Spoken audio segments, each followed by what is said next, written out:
Alors, la question est, devons-nous changer nos pratiques pour les cancers du rectum de stade T3, T3, T4? Clairement, le point important, c'est la qualité du bilan préopératoire et en particulier le bilan, la qualité de l'IRM. Les récidives locales ne sont plus un problème avec l'exérèse totale du mésorectum et une radiochimiothérapie préopératoire.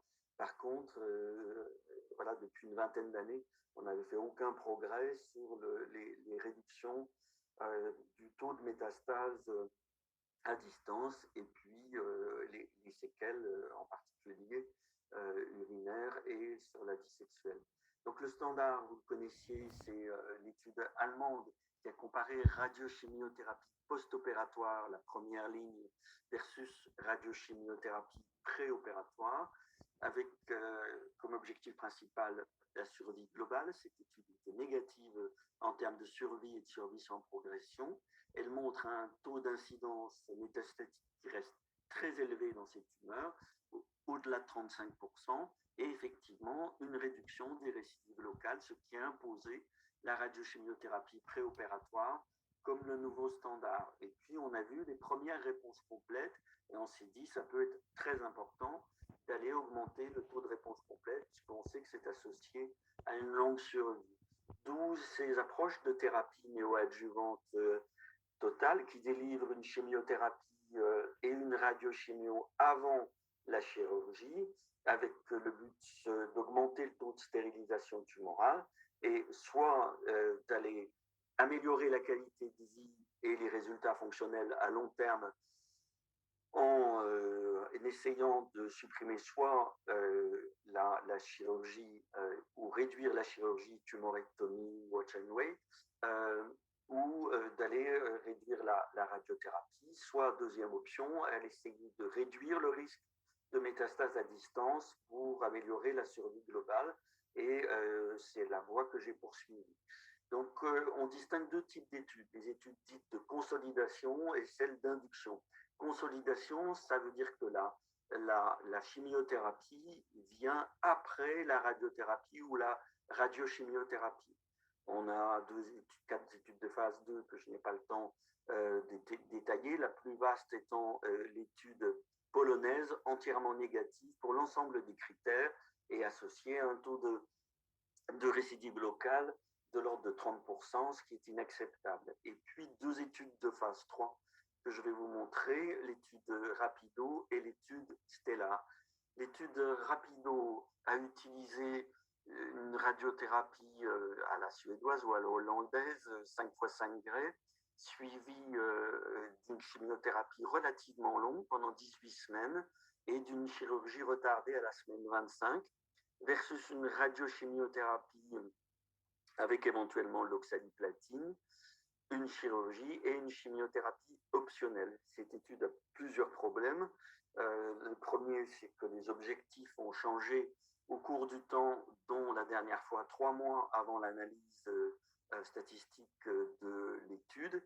Les critères d'inclusion sont uniquement des cancers du rectum de pronostic défavorable en IRM, les stades T4, les stades avec invasion vasculaire extramurale, plus de 4 ganglions envahis d'après l'IRM, ou une exérèse qui risque d'être très limite par rapport au fascia du mésorectum, ou des ganglions lymphatiques latéraux envahis. Cette étude a comme deuxième défaut le fait que dans un bras, tous les patients reçoivent une chimiothérapie préopératoire, 99,5, alors que dans l'autre bras, 40% des patients ont une chimiothérapie de précaution adjuvante et 26% la termine. Donc si on croit à la chimiothérapie dans le cancer du rectum, ces deux bras sont considérablement déséquilibrés. Sur le plan chirurgical, alors qu'il y avait 22% de patients ayant un cancer du bas rectum pour des raisons de pratique locale, entre 35 et 40% des patients ont une amputation abdominopérinéale, alors qu'aux alentours de 90% des patients ont l'opération telle qu'elle était prévue et le mésorectum est de qualité moindre et de façon significative dans le bras expérimental, ce qui est un point ennuyeux qui explique les difficultés qu'ils ont eues dans la suite de l'étude. Autre difficulté, les complications post-opératoires graves sont significativement augmentées dans le bras expérimental, même si ça reste inférieur à 3%. Les pertes sanguines sont supérieures, la morbidité immédiate est la même. En termes de réponse complète histologique, le fait de faire une chimio de consolidation double le taux de réponse complète histologique dans les deux bras. Ils ont 9% de chirurgie considérée comme R1 et très peu de patients pour lesquels on a laissé de la tumeur, chirurgie R2. L'étude a été analysée en fonction de leur nouvel objectif principal, l'échec du traitement sans maladie. Et lors de sa publication dans Lancet Oncology, il y avait effectivement moins d'échecs du traitement avec un peu plus de 4 ans de recul et c'était significatif. Alors qu'aujourd'hui, avec un peu plus de 5 ans de recul, l'étude n'est plus significative avec toutefois un P à 0,05 et un écart entre les deux bras qui s'est réduit. La réduction de métastases à distance est significative avec un écart de 8% dans les deux bras, qui est un résultat important, une réduction du risque de métastase de 28%. Et en termes de récidive locale, avec plus de 50 suivis, ils ont maintenant une différence malheureusement significative en défaveur du bras expérimental, avec une augmentation des récidives locales à 10%, qui est au-delà des standards habituellement admis, et la différence est devenue significative. En termes de survie globale, les résultats sont totalement superposables. Donc cette étude est globalement positive, mais avec un certain nombre de difficultés méthodologiques, visiblement des difficultés chirurgicales, avec des mésorectums de moindre qualité et de ce fait un risque de récidive locale devenu significative. On n'a pas les résultats en termes de qualité de vie.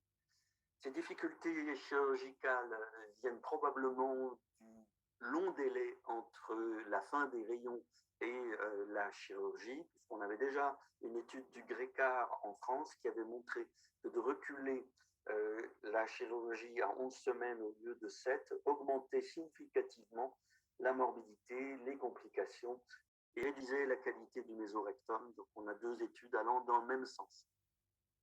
Une étude chinoise a été présentée cette année à l'ASCO. Pour moi, éthiquement, elle est inacceptable puisqu'ils acceptaient, pour montrer la non-infériorité de l'approche de consolidation en jaune en dessous avec 4 cycles de Capox, ils acceptaient un risque de décès de 43% supérieur et une diminution de survie globale qui devait être inférieure à 11%.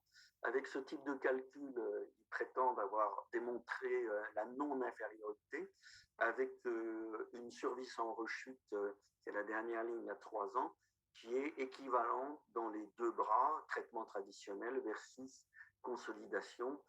Personnellement, j'estime que cette étude est totalement invalide vu les considérations statistiques. On passe maintenant à la chimiothérapie première, avant la radiochimio. Il y avait des quantités d'études de phase 2 qui montraient que Folfox ou Capox n'était probablement pas suffisant pour avoir un effet sur l'augmentation du taux de réponse complète histologique. Je vais vous montrer l'étude randomisée de phase 2 la plus importante, qui amène la preuve de concept, qui est l'étude espagnole, qui est une étude où les deux bras sont strictement comparables. D'une part, il y a le premier traitement radiochimio TME suivi de 4 cycles de chimio-adjuvante versus l'inverse, 4 cycles de chimiothérapie première néo-adjuvante versus la même radiochimio plus la même chirurgie. Et là, on démontre plusieurs points. D'abord, le taux de réponse complète avec 4 cycles de Capox n'est pas augmenté, ce qui est une déception. On n'augmente pas la survie, on n'augmente pas la survie sans récidive. Par contre, on améliore l'observance et on réduit la toxicité. qui sont des résultats importants à partir duquel j'ai pu proposer l'étude prodige à laquelle nombre d'équipes françaises ont participé, dont qui est présente à cette session.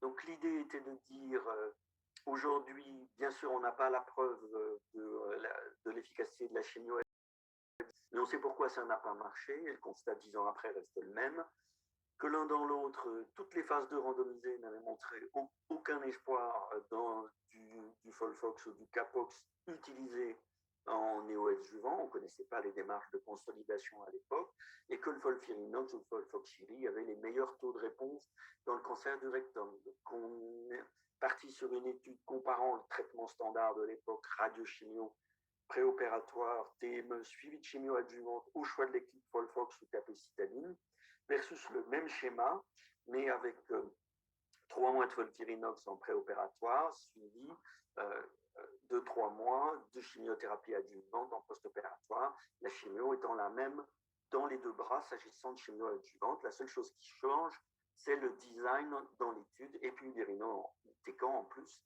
dans le néoadjuvant. On a pris les critères de l'époque, c'est-à-dire tous les T3 qu'on estimait à risque de récidive locale en RCP, donc logiquement, ça aurait dû être des patients dont le fascia, la distance entre la tumeur et le fascia était de moins d'1 millimètre, ça a été 93% des cas, ou des stades T4, stades déterminés par IRM. Objectif principal, survie sans maladie. On publie l'étude avec un petit peu moins de 4 ans de recul dès qu'on a le nombre d'événements nécessaires, et on a revu tout en termes d'imagerie, compte rendu opératoire, ANAPAT, éligibilité, de façon à être certain des données que nous présentions. Et c'est une analyse en intention de traiter, ce qui n'était d'ailleurs pas le cas, je ne l'ai pas signalé, de l'étude Rapido. En termes de toxicité de la chimiothérapie néoadjuvante, c'est tolérable en dehors de 7% de fatigue de grade 3-4, c'est le problème de l'oxaliplatine, et de 11% de diarrhée. Il faut noter qu'en 3 cycles de chimiothérapie, tous les symptômes ont disparu, ce qui est un point important et d'intérêt clinique pour les patients. En termes d'observance, la seule différence entre les deux bras, c'est que la capecitabine a été arrêtée 2 jours au plus, dans un peu plus de cas quand on a fait une chimiothérapie préopératoire. Le délai entre la fin de la radiochimio et de la chirurgie est le même dans les deux bras. Au restaging, on avait moins de maladies métastatiques en préopératoire dans le bras de chimiothérapie première, et on a pu faire plus de résections complètes. On a eu moins de métastases en préopératoire ou de tumeurs non résécables.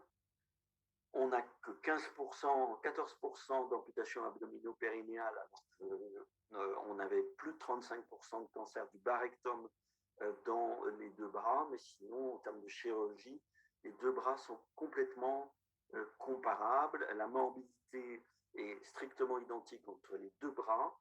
À 30 jours, il y a une tendance à moins de mortalité préopératoire dans le bras chimio première, probablement des patients mieux préparés sur le plan cardiaque. La différence est devenue significative à 60 jours. Sur le plan ANAPAT, on a des mésorectomes de qualité dans 95% des cas dans les deux bras, et on a moins de 5% de résection R1 dans les deux bras. On a les mêmes résultats que Rapido en termes de stérilisation tumorale, presque 28% versus 12%, donc plus de tumeurs du tout sur la pièce, et c'est complètement significatif. Et que ce soit sur le stade T ou sur le stade N, la stérilisation de la pièce est un point important, ce qui ouvre bien sûr les possibilités pour l'avenir de plus de chances de conservation du rectum. En termes de chimio-adjuvante, les deux bras sont comparables en termes d'observance, mais le fait de faire 6 mois de chimio est plus toxique, et même quand on compare les résultats après 3 mois, et on a moins de neuropathie de grade 3 séquelaire, ce qui est un point également important. Donc l'un dans l'autre, le périopératoire pour le cancer du rectum passe mieux que le post-opératoire. En survie sans maladie, on a un résultat qui est le résultat qui était espéré et qui est significatif, c'était l'objectif principal, avec une réduction du risque de récidive de la maladie de 31%, une réduction du risque de métastase significatif de 36%, et un taux de récidive locale qui reste faible dans les standards habituellement reconnus, c'est-à-dire aux alentours ou en dessous de 5%. En termes de survie globale, l'étude n'est pour l'instant pas significative, avec 3% d'écart en faveur de la chimio néoadjuvante et une réduction de risque de 35%. Il faudra voir ce que ça devient avec 2 ans de plus de recul. Pas de différence de qualité de vie, mais une tendance en faveur de la chimiothérapie première, qui n'est pas pour tous les items et sûrement pas pendant la période de chimio, mais à terme, on a une diminution, en particulier des séquelles d'incontinence fécale et d'impuissance, ce qui laisse à dire, comme les autres résultats qu'on a pu voir, que la chimiothérapie néoadjuvante réduit la taille de la tumeur et par là permet aux chirurgiens de faire une chirurgie qui est probablement plus aisée et va plus facilement préserver l'innervation sur et permet une meilleure vie sexuelle et moins de séquelles urinaires. Donc l'un dans l'autre, le traitement a été sûr. On a des résultats qui sont bons en termes de survie sans maladie, survie sans métastase et de séquelles à terme. Et c'est donc une nouvelle option thérapeutique dans la prise en charge des patients ayant un cancer T3, T4. Alors à partir de là, à qui le proposer? Les essais thérapeutiques, ils ont été faits à moins de 75 ans chez des patients sélectionnés pour n'ayant pas de contre-indication cardiaque au 5FU et à l'oxaliplatine. D'évidence, le FOLFIRINOX premier est intéressant quand le patient est très symptomatique. C'est évident qu'au stade N+, la chimio a du sens. On l'a vu tout à l'heure avec 2 études positives en situation adjuvante. Et Rapido a validé que pour les stades 2 ayant des facteurs de risque importants, dont les stades T4, ça a également du sens. Donc l'un dans l'autre, aujourd'hui, c'est clairement la stadification avant traitement qui permet de faire la meilleure sélection des patients. 2 études de grand effectif ont amélioré une amélioration de la survie sans rechute et une réduction de risque de métastase. Évidemment, comme tous les traitements adjuvants, il peut surtraiter des patients. L'approche d'induction de chimio première donne moins d'ennuis chirurgicaux et probablement donnera une meilleure survie à terme. Et l'approche de consolidation pourrait peut-être, d'après un nombre d'études de phase 2 non randomisées, peut-être donner plus de réponses cliniques l'un dans l'autre. Aujourd'hui, le traitement du cancer du rectum a changé pour une approche plus individualisée et des options qui doivent être discutées avec le patient. Je vous remercie de votre attention.